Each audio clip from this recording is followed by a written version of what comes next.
Hello, Thrive Nation. Today it's all about cancer, and I've got a medical oncologist, a hematologist, a special man who's a podcaster, an author of Toxic Exposure. The book had me in tears. As I'm speaking now, I've got just such an emotional reaction, goosebumps on my skin. I've had my own run-in previously with my wife that I'm going to get into. Cancer, in my mind, is evil from the pit of hell, and it carries a personality that is so pervasive that it's just a privilege to have Dr. Chadi Nabhan on the show. Thank you so much, Steve. I really appreciate the opportunity, and I appreciate the chance of sharing my experience with your listeners and audience. Brilliant. I just want to talk about the prevalence of cancer first, because I think everybody listening or watching this on YouTube knows someone or has experienced the sort of devastating effects of this disease, and it doesn't seem like we're making a lot of headway in this area. But why is there so much cancer in our world?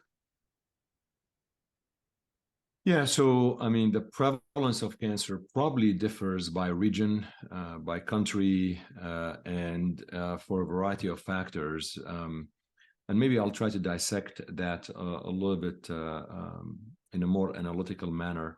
But in the United States, where I live, about 1.8 million new cancer cases are diagnosed annually, maybe close to 2 million very soon. That's every year. And I think when we mention the word cancer, I just want to make sure for your audience that cancer is not one disease. So cancer is the imbalance between cell growth and cell death. So we have cells in our bodies that compose all of the organs. There are reasons why this regulation between cell growth and cell death becomes imbalanced. And if the cells grow uncontrollably, and they don't die, then these form tumors. And some of these tumors become cancers, which means they can spread to other locations. But it's fair to say, and I think everybody that is listening agrees and knows that breast cancer, for example, is different than prostate cancer. These are different than lung cancer, and they're different than pancreas cancer. So while they all have the word cancer, I think there are differences in terms of what causes each of them. There are differences in how you treat each of them. Some of them you treat with surgery, others with chemotherapy, others with radiation, some with all of them together. And there are differences in prognosis.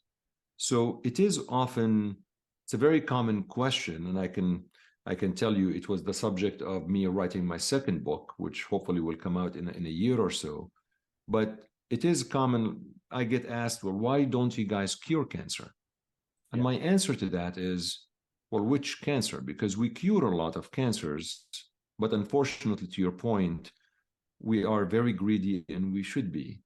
There's much more progress that we can accomplish. We could do much better. But I certainly believe we are way better today than we were 10 years ago or 20 years ago.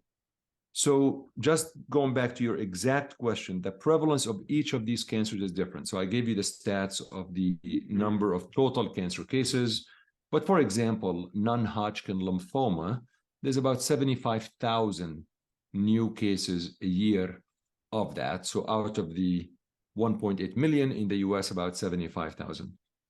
One of the other reasons why we are detecting cancers, probably there are more cancers, in my opinion, is a good thing, which is awareness. I do think there's a little bit more awareness than 50 years ago. And I think that there are more screening procedures. I think more women have mammograms than not. There's more colonoscopies and other things. So you tend to detect more of these cancers.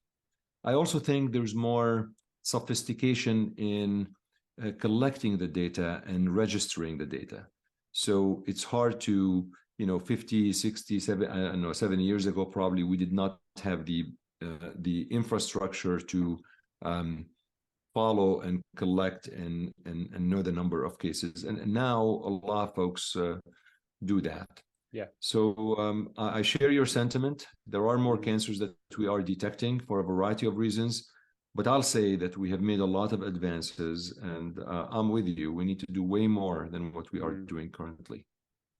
It does seem, and maybe you can correct me if I'm wrong, 50 years ago when Richard Nixon declared the war on cancer, I think according to some Cochrane reviews that, in terms of mortality, there's been minimal advances across the board. And I know you've dissected into certain groups, but it just seems with all the advancements, and it's interesting to hear possibly with the latest advancements like immunotherapy, but it just seems that mortality, long-term mortality has not been just drastically improved. No, I mean, I would say there has been some improvements. I think what I would, and again, I think you bring up a good point. So there's a global aspect of cancer, which is outside of the United States and the entire world, and there's the United States. And the reason I differentiate this because I think resources and treatments and may not be available. I can tell you, Steve, I mean, I was born in Syria. Syria is a very low middle income country that does not have a lot of resources. And patients who are diagnosed with cancer there don't have access to a lot of the new therapies we have in the United States. So oftentimes I get a call or a text asking my opinion about a particular patient. And it breaks my heart because I know that there's a therapy out there that if that patient was here, he would have gotten, but they cannot get while they're there. So they get a treatment that is rather older. And that tells you that probably the advances outside of the US has really been stagnant because of that reason, because of access to care. I think in the United States, we've been a little bit more fortunate, although we still need to do better. So the American Cancer Society statistics, and again, your listeners can go there and look at the stats. Over 2/3 of patients diagnosed with cancer, all cancer patients, so 1.8 million, over 2/3 of them are still alive at 5 years from the initial diagnosis. Yeah. So that's pretty good. I mean, we couldn't really say that before. Now, I'm not sure I can say the same for folks in Syria or low middle income countries where they don't have that access. I just had a call from a young man, family, 20 years old, who is diagnosed with a form of disease called Hodgkin lymphoma. We cure a lot of these patients, but he is going to receive a therapy that the majority of us in the US don't use anymore, because the newer therapies that we have been using for the past 8 years is just not available in that country. So this is where I want to make sure we look at things a little bit from a different lenses based on where you are sitting, because it does play a factor. Right? I mean, people in the Middle East, for example, smoke a lot still. They don't smoke in America a lot. So you have different type of incidences, different type of cancers. People in certain regions of the world, Steve, they have lots of hepatitis C and hepatitis B, which increases the risk of liver cancer. It's less common in the United States. Yeah. People in Asia have higher risk of upper GI cancers like gastric and esophageal cancers. But that's because some of it is diet, spices, and things like that might have a factor. And then there are the environmental factors, obviously, that we can talk about. But it's a very important thing. And I embarked on writing a book called Demystifying Cancer. But it's about 1.5 years away from now. But because I really wanted to address all of these questions. Good. Well, when you've got that, we're going to get it going. We had Dr. Stephanie Seneff talk about glyphosate and cancer. We had Dr. Zach Bush on the show talking about cancer and some of the numbers globally. And maybe you do know that 1 in 2 men will get cancer in their lives and 1 in 3 women will get cancer in their lives. Is this something that, is like on your radar in terms of such prevalence all over the world? Because it just seems like we're not doing enough for preventing cancer, and your views on that sort of ratio and the prevention of cancer. Yes, I think that these statistics are about right. When you look at, which is very staggering, right? I mean, I usually tell folks, walk down the street and everybody that you see in front of you, count. Every third woman you see, one of them will get cancer. Every second man you see, one will get cancer. 1 in 7 women will get breast cancer. So if you count, if you're sitting in a hallway, in a hall, just count 7 women, this will one of them will get that. So it's very staggering, and I think it's very difficult to try to dissect a little bit all of the reasons. So I will say that there are certain things that we could do to minimize the risk of developing cancers.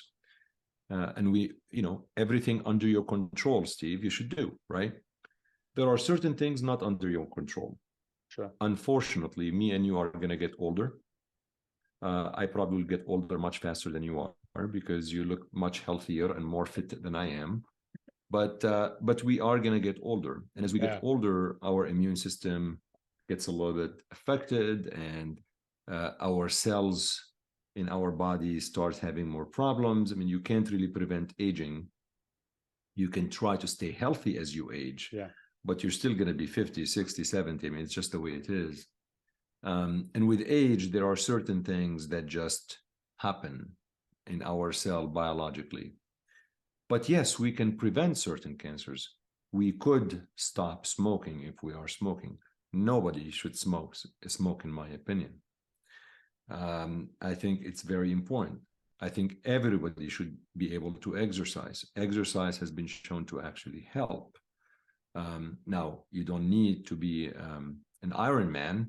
You could walk fast, you could run, you could jog, you could do, again, you have to diet. I've actually done on my own podcast a couple of episodes on diets, and it's tough to adhere to diets. I mean, I think my listeners and my colleagues know how much I love French fries, and but it's moderation a little bit, right? I mean, I think sometimes every so often it's okay to have some guilty pleasure because but diet is important. Diet is important, and I think there's data on plant-based diet, there's data on cutting on red meat, eating fish, eating healthy. I mean, all of these things do actually exist. So these are in our control, and we could do. And I feel strongly about that. I want to drill down a little bit because people listening to this, let's talk about exercise and movement. What does the data and the research say? And then from your empirical evidence, I mean, is this something that you recommend your family to say, listen, you need 4 aerobic sessions a week, you need 2 strength training sessions a week? What is your recommendation to prevent cancer? Being a physician for 24 years, never missed a day's work in 24 years to sickness or ill health. For the first time, I had to see a psychologist more than ever before because of the secondary trauma that I'm seeing from patients having cancer, patients that have become friends over the years, their children getting cancer. Just thinking about it now, I need a lot of counseling just because of the prevalence of this thing happening. So I really want to give nuts and bolts to people listening, that do not have cancer. And then people say we all got cancer because we've got cell death, apoptosis, and then we've got cell division, and it's the balance of this and the immune system. But I do want some specifics on what you recommend as a medical oncologist, because I find oncologists, and this is just a quick sidetrack, they not so open to discussing prevention, exercise, nutrition, things like fasting, things like autophagy. They seem very resistant and very closed to discussing a lot of these sort of strategies. So number one, and then we'll get into food specifically, number one, your exercise protocol to try and prevent cancer. Okay, well, I don't think the data is clear what is the minimum or maximum. I think if we want to stick to the data, Steve, it's just not. I cannot tell you, for example, if you exercise twice a week versus 3 times a week, your risk of cancer is higher, because what you're asking is that the direct link of preventing cancer or specific cancers from using exercise. And what I know based on my readings is that the risks of developing certain cancers differ based on a particular cancer. And I do think it's an important piece. And again, I know you asked about exercise, but I want to just illustrate that point. For example, to my knowledge, smoking does not increase the risk of lymphoma or brain cancer. but it increases the risk of lung cancer. It increases the risk of bladder cancer. So that doesn't mean you smoke because you are okay to have, right. But I think the preventive measures sometimes depends on the type of cancer. Exercise, however, which is what you asked about, is a universal healthy approach and a universal healthy strategy that, in my opinion, to your listeners, whether there is solid data or no solid data, you must exercise. It is, you cannot say, I am not going to exercise until you show me a paper telling me that the exercise is going to prevent and help my cancer. Because my counter argument to that, if you exercise, you are going to help your heart and your brain and minimize these risks. And if, God forbid, you get cancer, you'll be able to fight the cancer because you have a strong heart and all of that stuff. But there has been more data on exercise in patients who have developed cancer. So if you have a specific cancer and you are able to implement an exercise program, not only that the quality of life is better, but your ability to tolerate specific chemotherapy improves, and you're able to actually minimize the risk of the side effects of the treatment. My routine is actually pretty simple, which is, if I am able to exercise daily, I will exercise daily. But I try not to exercise fewer than 4 times a week. Good. Good. And Brilliant. when I exercise, I still do strength training. I think it is important to build a muscle mass as much as possible. Again, I'm not going to be big, but I think just staying as much as possible. And I think implementing a form of cardiovascular exercise is important. Sometimes just really walking for 30 minutes or walking briskly for 40 minutes or 30 minutes is good. Brilliant. I want to make a comment on muscle mass there, Chadi, because it's important. Muscle, known as the longevity organ. Is there any relationship or data or even your empirical evidence? I mean, you've been in practice for a long time. You know, randomized controlled studies, they're important. But sometimes just the physician and a group of physicians with the empirical evidence is so important as well. But what about muscle size as a way to possibly prevent cancer, but secondly, to increase your chance of, you know, and decrease your chance of mortality, increase your chance of living with a cancer and receiving chemotherapy? Because obviously sarcopenia, the loss of muscle size and the loss of muscle mass, is so detrimental to longevity in terms of our health. How important is for people to realize that you want to increase your muscle mass significantly as much as you can, because it's going to help you resist all chronic disease and especially cancer? And it will. And I think, again, you have to think. So our goal, let me step back. Let me make you think provocatively. Our goal in general in medicine is to make people live longer, healthier, with a good quality of life. And the reason I say that is because imagine a scenario that you say, I'm going to do this intervention, it's going to help cancer, but then you die from a heart attack. That's not good. You still lost that patient. So the goal is to look at the patient as a total human being and say, my goal is to do this.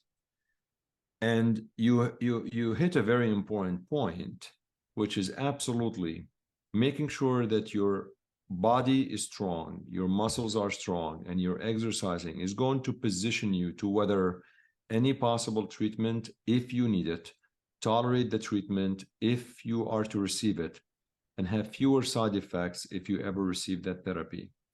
And it's going to keep you healthier and stronger.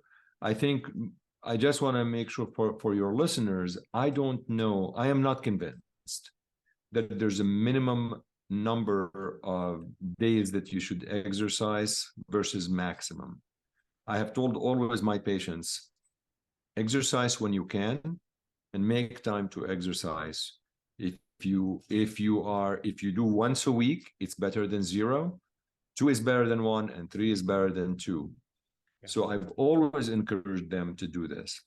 What I struggled with in terms of counseling patients is that there's a lot of things that people do at the same time. So you may exercise, but not eat as healthy as you should. So, how much of this really confound the activity of exercise?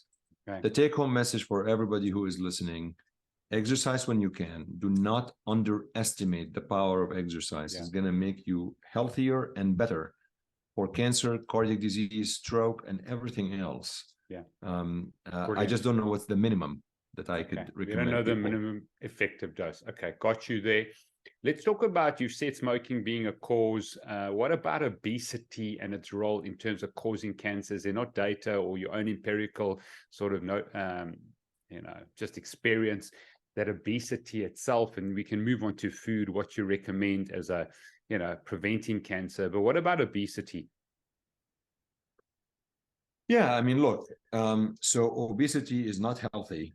Clearly, I think there is the risk of diabetes, the risk of heart disease, the risk of stroke, the immobility. All of these things are obviously problematic. I think you asked specifically about cancer, me being a medical oncologist. So there is actually some strong link between obesity and about 14 cancers. Wow. And I'll just throw a couple of examples, like gallbladder cancer, endometrial cancer, breast cancer, actually, thyroid cancer. There is some strong link, and there's some much weaker links with other cancers. So, for example, in non-Hodgkin lymphoma, which is a form of cancer of the lymph glands, the link between obesity and non-Hodgkin lymphoma is very weak, in my opinion, when I looked at the evidence.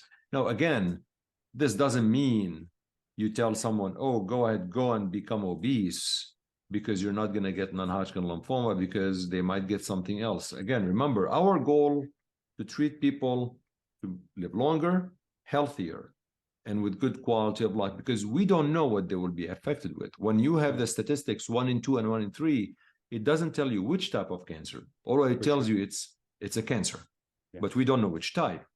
So obesity has been linked to about 14 cancers, some strong link, and I've always recommended to my patients, despite the fact that I did not think there was a link between obesity and non-Hodgkin lymphoma, which is the disease that I treated the most. I have always said, eat healthy. You need to lose the weight. You need to exercise if you have some obesity. And I think it's really important to go back and try to understand, why did this person become obese? None of us really are born obese, short of some genetic disorders. Yeah, sure. I think environment, diet, food, maybe they don't have access to healthy food and healthy diet. There's a lot of factors that could actually occur. But I think all of us should lose a few pounds. And thanks, Steve, for reminding me. Now I got to do some jumping jacks right now after the show. Chadi, in terms of women and what the most common cancers are, I mean, you said breast cancer, one of the most common. What is the increased risk of being obese with regards to cancer, or specifically breast cancer, because that's so prevalent? What's the most common cancers? I mean, you might know the details in America, which is fine, probably similar here than South Africa and Africa. But how does it increase your hazard ratio? Is it 40% for smoking, and obesity is like 20 or 30% or 50% with regards to breast cancer? For breast cancer? Yeah. I'll have to look it up, to be honest. I don't want to miscode I don't remember exactly the hazard ratio, to be honest. I apologize. But I do know obesity does increase the risk of breast cancer. Alcohol actually does increase the risk of, it does increase the risk of breast cancer. You got to be kidding. Has that been shown? Wow. It has been shown. I think one of the things actually that I can, I mean, I think when we go to American Cancer Society, because it's one of these websites that, or the CDC or something, these are ones that directed to patients. So, for example, what they talk about, risk factors that you can change, specifically for breast cancer, not being physically active is a risk factor. Drinking alcohol, Studies show that a woman's risk for breast cancer increases the more alcohol she drinks. And I think that it's really not, again, I mean, it's really 2 glasses of wine, 3 glasses of wine. It's tough to tell an obesity. Yeah. So for women who fear breast cancer, I would say that what they can do is exercise, be fit, not drink alcohol. I'm not suggesting never, but definitely the fewer alcohol drinks, the better. And obviously not the other things, not to take hormones and things like that. Sure. Now, what about Thomas Seyfried's work of cancer as a metabolic disease and more, insulin resistance or hyperinsulinemia, too much insulin going on, increasing growth factors, having a high IGF-1? What is your view on sort of the genetic understanding of cancer versus the epigenetic view of cancer? Because there was a lot of work done there, and I think that's crucially important for people to understand. And then I'm going to move on to glyphosate in your book, because I think it's important. What are the triggers that manifest our genetics? So let me also take a step back, just a small step back, to address the genetics thing, because I think there are 2 ways. I want to make sure that listeners understand this, because I do see some confusion amongst patients and the layman people about this. So some folks, when they think of genetics, they think of something that was passed on from parents to children or through the family. These are genes that some families are affected with, and these genes could be high penetrance. So you pass on from the mother to the daughter, such as BRCA1, BRCA2, and things of that nature. That is genetic, right? I mean, we know that this actually could occur. But I think what you're talking about is a little bit different. So I want to clarify, which is there are certain things that occur in our body that leads to mutations in the cellular DNA, where either you are unable to repair that mutation, because in general, by the way, our cells get hit all the time with a lot of things, but they're powerful because they repair themselves and they move on. So oftentimes this is a natural process, but somehow it doesn't really get repaired, and that's why cancer develops. So cancer is a genetic disease insofar that there's an actual mutation that occurs in the gene and that leads to either all of these things. And some of these genetic factors are preventable, and others are not. Sure. So is it possible that, for example, again, hyperinsulinemia that occurs from obesity, and that actually could lead to certain production of particular cytokines and hormones that might lead to increased incidence of cancer? Absolutely. I mean, it's possible. We already talked that obesity is linked to about 14 cancers, such as breast, thyroid, gallbladder, endometrial. So there is a possibility that this is one of the mechanisms, because sometimes obesity creates this constant inflammatory state in the body, and this consistent inflammation that occurs in the body could increase the risk of developing some cancers. So yeah, I mean, I think that is something that and some cancers are epigenetic. There's epigenetically driven cancers, and in fact, some of the treatments that we actually have now for some cancers are what we hypomethylating agents that specifically work on the epigenetics nature of the cancers.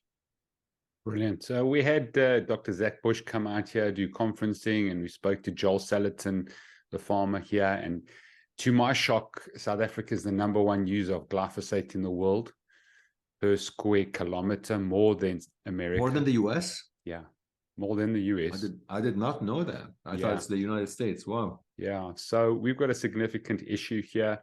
Reading your book, you said your life is defined by a few words over that period: Monsanto, Roundup, lymphoma, settlement, dollars, and billions. I've given a good understanding to the listeners of who Chadi Nabhan is with regards to him being, this medical oncologist and hematologist. But now that you've come through that time, I know you're a father to twins. If I had to ask you this question, I mean, you've been through a lot. Who is Chadi Nabhan? Well, I'm just a doc that took care of a lot of patients. I've always considered myself privileged to have taken care of people in their most vulnerable time. When your health is threatened, it is the most important thing that you'll go through. Everything else pales in comparison, everything else. And then you put your trust in someone. And no matter how much research you do and how much you know, at the end of the day, you have to put your trust in that one person or medical team to make decisions with them into the next steps.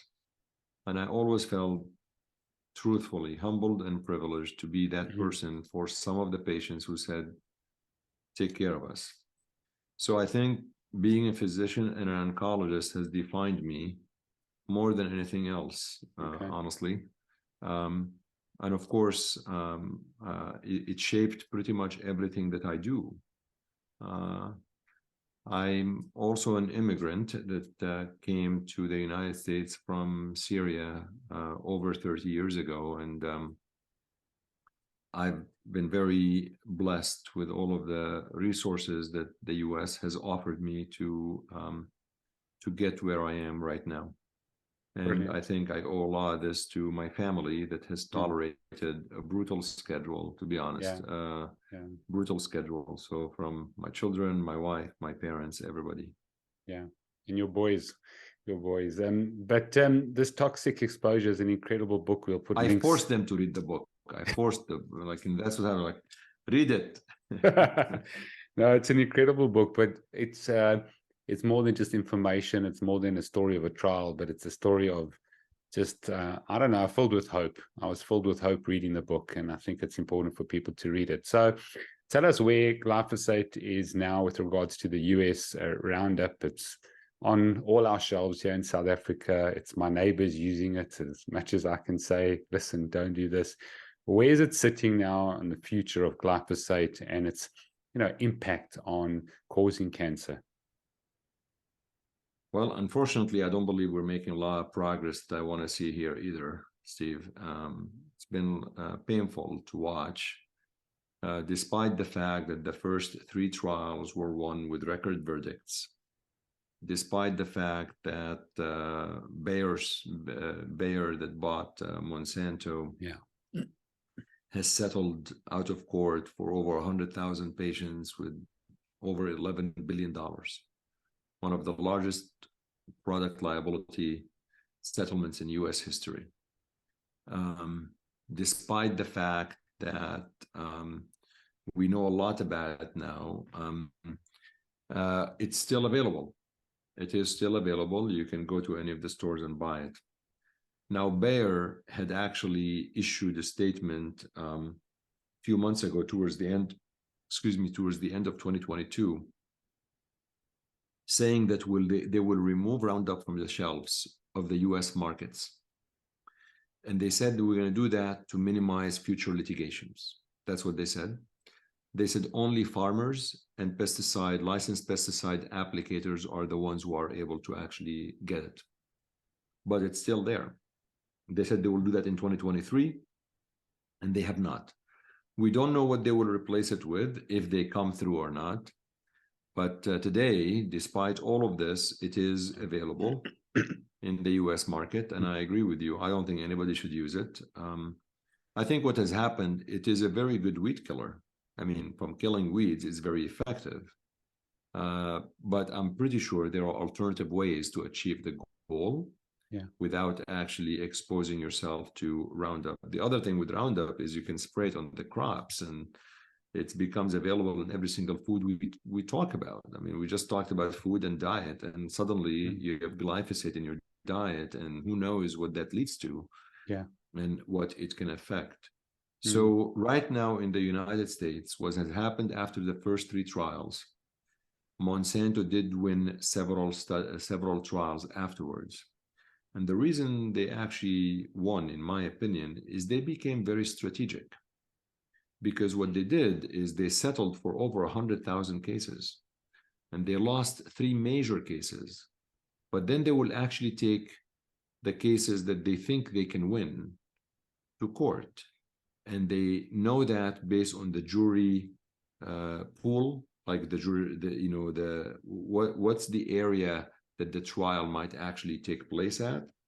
And they will, okay, we actually will take that trial because they know that the jury pool might be more favorable to them. For example, in St. Louis, where Monsanto headquarters are, Monsanto loves to take cases there because, a lot of folks may be more sympathetic to Monsanto, who employ thousands and thousands of people. But at the end of the day, as far as I'm concerned, if you have paid over $11 billion to settle cases, you're guilty. I don't care how many lawsuits you win. Yeah. Okay. So that's the state that it's in now. And hopefully you're going to have I mean, we'd like to get rid of it, but it's not happening. I mean, I don't see it. We'd like to have a warning on it, a warning label on it, like tobacco, where there's a warning for consumers to be aware. At least if you're going to use it, you know that you're using a hazardous compound. Maybe you wear gloves, you don't wear shorts. Something. Like a mask or something like that, yeah. It's just all what has, in my opinion, there has been economic damage to Bayer and Monsanto, but we have not really seen. It is still on the shelves, my friend. Yeah, that doesn't make sense to me at all if you've gone through that process. But there's obviously things happening on the underside of the corporation that we might not be privy to, in terms of them launching a new product. But that's sad. It's sad to hear because a lot of people are obviously with their health, getting, devastating effects. Speaking to some other experts, I think Kentucky, 75% of the air and water contains glyphosate in it, so when they do testing, which is crazy. Yeah. Let's talk about toxicity, how important it is in terms of cancer and its link. I know you've linked it now, specifically glyphosate. What about other toxins? I mean, I think like 50,000 toxins have been introduced into the environment over the last 80 years. What can people do about that? I mean, obviously be educated with what they're putting in their body, but how can they detox from any of these toxins? What is your suggestion? I mean, the world that we live in today is very different than the world we lived in before. One of the most unfortunate stats that you will see is you look at the obesity rates in the United States 50 years ago and today. Just you can watch some old movies and TVs and things like that, and you will see staggering difference, because what has been introduced to our diet, to our drinks, to the animals and everything that has been astounding, in my opinion. I think we have to do more research. We have to do a lot of research. I have been very disappointed in the EPA decisions, the Environmental Protection Agency decisions pertaining to, for example, glyphosate. I mean, the EPA is the highest regulatory body when it comes to these toxins. They are tasked by protecting the environment. And in my opinion, they got it wrong on glyphosate. Obviously, Monsanto will contend they got it right, and that's why there were lawsuits. So there are probably other compounds like glyphosate out there. There are other pesticides, right? I mean, you probably heard, I'll just throw an example to you, paraquat. You've heard of paraquat. It's another pesticide that is linked to Parkinson's disease. It's terrible. Yeah. There's ethylene oxide. Ethylene oxide is a gas that is linked to non-Hodgkin lymphoma and has been classified here in the US by the EPA and by IARC as a human carcinogen. So there's a lot of these out there. I think all what we can do is do a lot of research, and then we need to advocate, because we cannot, in my opinion, after my experience with what I learned about glyphosate and what has happened, I don't think I can take recommendations from the EPA always as face value. They're supposed to tell us what's going on, but I believe they got it wrong. And that made me think critically and say, well, maybe I should do a lot of my own research. Yeah. It's unfortunate because nobody has the time. Everybody has a job and doing other things, and you just rely on other agencies to do that for you. I think we are in an era where we should advocate and research and keep an open mind to the possibility that some of the regulatory agencies have gotten things wrong. Okay, good. I want to move on to precision oncology, something that you speak a lot about in your podcast, and well done to you to your podcast, incredible resource. What is precision oncology? So, precision oncology is treating the right patient with the right medicine at the right time. Now, isn't that what we do always? I mean, if you think about it, well, when you go to the doctor, you have a sore throat and they give you antibiotics. They treated you with the right drug, the antibiotics, at the right time, with the right medicine at the right dose. But precision oncology is a little bit different or more than that. What it does, it basically understands the molecular underpinning of cancers. So it acknowledges that cancers evolves from some molecular problem in the cell. It identifies that molecular problem, and it finds a drug that targets that molecular problem, and the drug treats the target, and hopefully this leads to a response or to the tumor getting better. Hopefully this leads to our chances becoming better to control the cancer. So precision oncology is treating the underlying molecular mechanism that led to the development of that particular cancer with a particular therapy that is designed specifically for that molecular target. The idea is by doing that, you maximize the chance of the patient actually doing better. What does that mean? Number one, we have to look at these molecular targets. If you don't look for something, you're not going to find it. Number two, you need to develop and design drugs that targets what these molecular abnormalities that you found. And number three is you have to hope that the drug and the target lead to a better outcome. Because right now, despite the fact that you know the target and you have a molecule against that target, not always the responses are as good as you want them to be. So that's really, but that is really what precision oncology and how we define it today. Give me an example. Does that immunotherapy fall into that? Or what example can people, so give me an example of someone came in, you did it, it was an incredibly better result than 10 or 15 years ago. I'll give you an example of a patient from a long time ago. I mean, it's been a while, but and there are newer drugs right now, but there's a form in some lung cancers. There's a mutation in a receptor protein called the epidermal growth factor receptor. So the epidermal growth factor receptor is a receptor, so think of it like a bump on the surface of the cell. There's something on above the cell and something inside the cell. That receptor is mutated in about 10 to 15% of US patients, but it could be 50% of Asian patients. So the prevalence, to your earlier point, of this mutation differs based on which country and where the patient is. There are drugs that target this particular mutated receptor. So if you have a patient with lung cancer, it is important and it is standard of care to check if that patient has that mutation. Because if so, you have an option of treating that patient with a pill or with a drug that targets this particular mutation. Brilliant. And I know we're taping today, and this will air in a few weeks, but we just finished the American Society of Clinical Oncology meeting in Chicago, the 2023 meeting. And during that meeting, in the plenary presentation, investigators showed that in lung cancer patients who undergo surgery, followed by chemotherapy, if they receive a pill that targets this particular mutation, should they have that mutation, they have better chances of living longer and of the cancer coming back less often.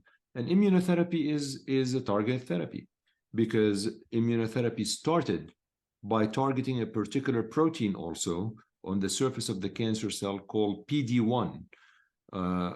which stands for programmed cell death receptor 1, or PD-L1, which is the ligand. So that was immunotherapy. Immunotherapy target either the PD-1 or the PD-L1, and it obviously revolutionized how we take care of patients across the spectrum. And there was another data on the plenary presentation from this meeting in Hodgkin lymphoma using immunotherapy. Good. Sounds incredible, and sounds like there are some significant advancements there. I know we're coming to the end of the show, but I'm going to try and get as much out of you. I've got thousands of questions. We might have to do this again. But I've been doing functional medicine. Anytime. I've been doing functional medicine for 16 years, and I've just seen people's blood work dramatically deteriorate over years, from low vitamin D levels to high ferritin levels. You're a hematologist. I've seen fibrinogen increase at such a dramatic rate over the last 3 years, either COVID or COVID-related issues. But tell us about certain factors. I mean, HSCRP, what are the things that are really, really important that people should be looking at? You know, does high ferritin increase your chance of getting certain cancers? Does HSCRP, increase, that inflammatory response, increase your chance of getting cancers, or, decrease your chance of responding to chemotherapy or radiotherapy? I mean, I think all of these are good questions, and I think they're fair to investigate. There are, to my knowledge, there's no consensus on these. I mean, I think having a constant inflammatory state, Steve, which is what you talked about, like, the high ferritin and all of this, I mean, this is not healthy in general. In fact, when folks had the COVID-19, CRP and ferritin were the two markers people were following, fibrinogen sometimes, because they just, it just gives you, it's almost a surrogate of what's going on in the body, which is, this constant inflammatory state, which is not healthy. I just don't know how directly it's linked to the development of cancer, and if so, which cancer it is. But I do think it's an unhealthy state that we need to actually investigate and look at. It is not a common, at least, here in the US, it's not always that folks will check that these levels from a primary care, the primary care physicians don't always do that unless they feel there's an actual reason. So it's not part of the routine healthy visit that when a patient goes to see the doctor. But I think I'm very open to the idea of investigating these further and understanding more of the research about it. Okay. And I think some of the levels that you described are clearly represent an unhealthy state of the body across the board. The question is, what do we do about it? And I think the first step is trying to understand why they are abnormal. Yeah. What is really leading to abnormal CRP, for example, or ferritin, or things like that. I'm curious, actually, from your experience, what have you done when you see some of these abnormal levels, in terms of what would you recommend to these folks?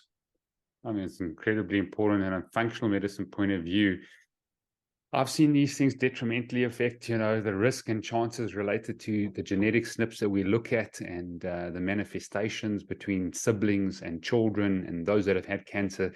And I know it's just a small sample group here looking at the genetics of, say, vitamin D, low vitamin D, what it's done. But once again, the research that I've seen is not emphatic with regard to them being causal. There's this thing of correlative that I try and explain to everyone. There's difference between correlation and causal. And I think that's what you're very specific on. But vitamin D and things like ferritin and fibrinogen, I just see them dramatically within families that have cancer. And that's my concern. I mean, we can't pinpoint it at all. And I think possibly maybe they're downstream effects, they're correlative more than causally. But that's why I'm asking you, because you're an oncologist who's very open-minded. I cannot even have this discussion with oncologists in the city. I mean, I think, by the way, I mean, there are some studies looking at vitamin D plus chemotherapy. I don't know what they are going to lead to. I think so far, all of the studies that I'm aware of with vitamin D have been negative, in all honesty. Yeah. But look, I think that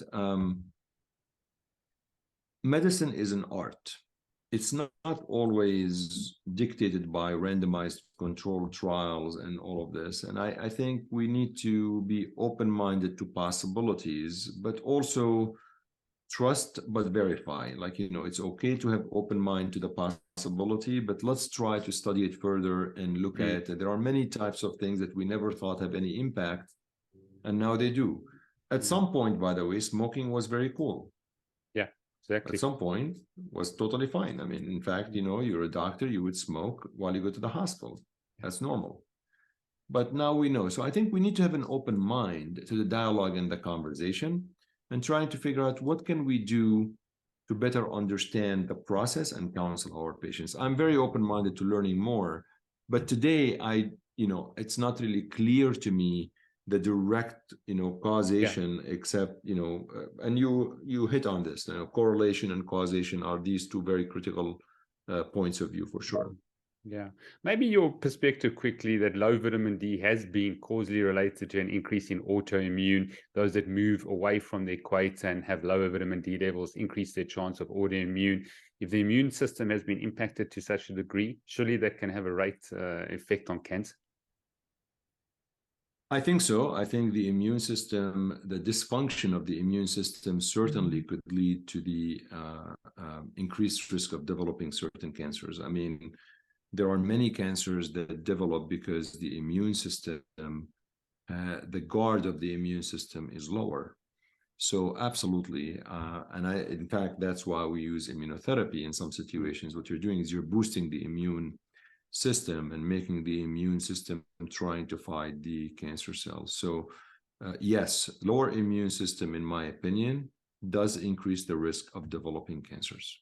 Okay, last question, because I could go on, but people that are undergoing chemo, from fasting protocols or low caloric diets in terms of helping chemotherapy work better, are you open to this, or what do you suggest to patients with regards to, diet, lifestyle? I mean, some people are saying have a lot of infrared sauna. That's very, very important. Go and see a functional medicine doctor. When someone's undergoing chemotherapy, what can they do to improve their chances?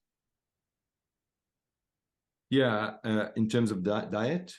Diet, whatever, anything that you've seen work, either through the science or empirically. But I mean, I know fasting, there's some research to indicate how that it can improve your I think there's a lot. There's a lot on intermittent fasting, and I've been actually pretty impressed by the data on intermittent fasting. I try to do it sometimes, and I think I've been actually pretty impressed by the data. Also empirically, I've been actually seeing folks really benefiting from it. That's for sure. I think when patients, there has been some data on plant-based diets in patients with cancer, like, maybe if you're a little bit more vegetarian, you actually would benefit a little bit more, and things of that nature. But specifically for chemotherapy, yeah, that's exactly the question. Yeah, so during chemotherapy, there's the period of chemotherapy and the period after chemotherapy. During chemotherapy, it's a little bit tough because patients on chemotherapy could have a lot of side effects from the chemotherapy. They get nausea sometimes. They are getting a lot of treatments and a lot of additional medications to prevent these side effects. So part of me is I want them to eat and maintain their weight, because I don't want them to lose I need their strength as much as possible. I do advise them to eat healthy. I do tell them to increase protein in the diet. I do like them to minimize their carbs in the diet.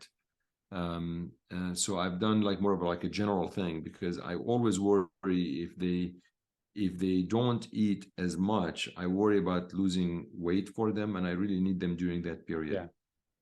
When they finish chemotherapy, I think it's very critical to really watch the diet and do your best to maintain a healthy lifestyle and don't gain weight and minimize obesity.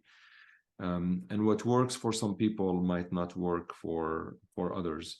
I've been impressed by results of the keto diet, but plant-based diet have been actually shown to be more effective even than the keto diet. Brilliant. Well, Dr. Chadi Nabhan, I salute you, declare favor and blessing over you, your wife, your family. You have a courageous calling. I'm inspired by you. Your book is incredible. Such a wonderful read, touches the human soul. someone who's just sacrificed their life. And so I'm grateful for people like you, and I just trust that you just go from strength to strength and write many more books. And yeah, thank you so much. I can't thank you enough. And hopefully this is just the start of many, many meetings. I really appreciate the opportunity. I'm very grateful for you, Steve, and thank you so much for having me on. And I look forward to continuing our conversation and dialogue in the future.